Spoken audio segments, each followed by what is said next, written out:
Monroe Treaty. Moscow says the terms are a non-starter because it includes what they say are intrusive verifications on all of their warheads. So can you break down what the START treaty is for our viewers and what's going on there? Sure. Well, first, arms control is a decades-old program with the Soviets to limit the numbers and types and quality of nuclear weapon systems that we have aimed at each other to slow down an arms race. And of course, the Russians have always been adept at using it to get whatever advantage they can from us, whereas we tend to be more Boy Scoutish about it. But what Trump is demanding is not only to inspect the missile systems and the supply lines and everything else they have, but to inspect the nuclear warheads themselves, which is something the Russians have never allowed. So this is the most intrusive inspection of the secretest secrets that the Russian government has. So we're seeing the Russians are kind of balking just a little bit at the terms right now. However, that's negotiations for you. But does this complicate matters when it comes to China? Because we know the U.S. is also now eyeing a similar deal with China. They're trying to bring them into this START treaty. Right, and we've never had an arms control treaty with China. And, of course, you can't trust China on anything. You can even less than the Russians do. So it makes no sense to have a bilateral arms control system with Russia if China's going to be out there not bound to the same limitations that we're bound to. This is going to be the big challenge that the Trump administration is facing. But you know what? No other president has ever done this before. So we know right now that China, when it comes to their nuclear arsenal, is not as up to speed as the Russians or the U.S. However, they are trying to change that. They are ramping up production. But at this point, who do you think is the bigger threat, Russia or China? And for the U.S. moving forward, do we have to treat them similar? Is there any similarities there? Or do we have to treat both of those somewhat dictatorships differently?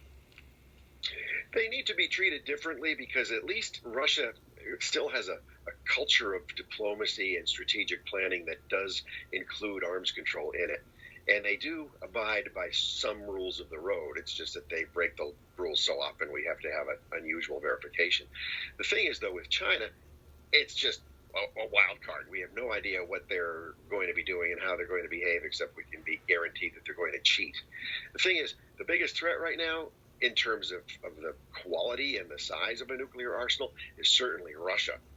But the biggest threat could be China because it's so unstable. You don't need to launch a lot of nuclear missiles at the United States to ruin us. So if the Chinese regime is collapsing the way it could be, as well as the Putin regime for that matter, or if they have some internal problems where they might think, you know what, we can absorb 100 million deaths. That's only 10% of the population, 8% of the population. And if they think in those terms, then we have a calculus here that we haven't dealt with before. So you recently, just the other day, wrote a piece describing President Trump and his foreign policy when it comes to restoring the Monroe Doctrine and securing our borders as strong. I was hoping you could elaborate a little on your thoughts there. Oh, well, sure. The Monroe Doctrine has been in place since President James Monroe in 1823, which is that no external power should have any control of any place anywhere in our hemisphere. It was to protect all these new American-style republics being founded in the spirit of the American Revolution in Latin America. And it was American doctrine all the way up to President Obama and Joe Biden, who both said, we're going to scrap the Monroe Doctrine. It's obsolete. Let's all be citizens of the world. And, of course, they were just fine with the Russians now moving from Cuba and into Venezuela, and with the Communist Chinese moving in and gobbling up huge parts of the political machines in the hemisphere, and even now having influence in trans-Pacific travel, where they're building a blue water navy. So we don't restore the Monroe Doctrine. We're literally going to hand over our southern hemisphere to China. So Trump's putting a stop to that. So going off of that point, you rate Biden and his performance as weak, as you were mentioning, with the Monroe Doctrine when it comes to securing our borders and national security.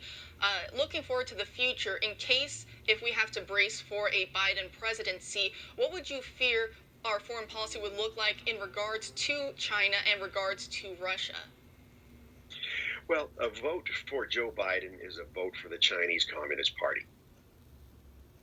We have to accustom ourselves to that. If Joe Biden wins, the Chinese Communist Party wins.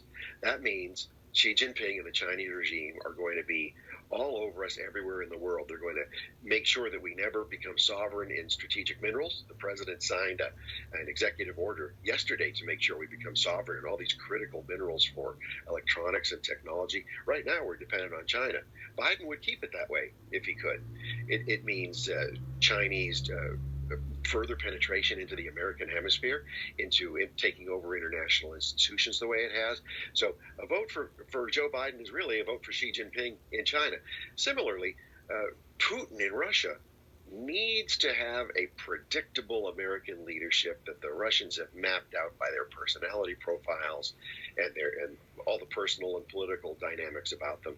And Trump is such a wild card that the Russians can't deal with a guy like him. They would much rather have predictable, old-fashioned, soft on the Kremlin Democrats like Joe Biden running the United States. Especially because we've seen President Trump, one of the things you see a lot of his opponents try and say is he is chasing away our allies in Europe when it comes to NATO. However, his strong stance on NATO has actually increased a lot of these countries' putting funding toward defense spending, which puts Russia at a disadvantage. So there's another knock on this idea that President Trump is somehow playing nice with Putin. But you've given us a lot to think about tonight, Mike, especially when it comes to this upcoming election. And thank you so much for joining us. Anytime. It's good to be with you again.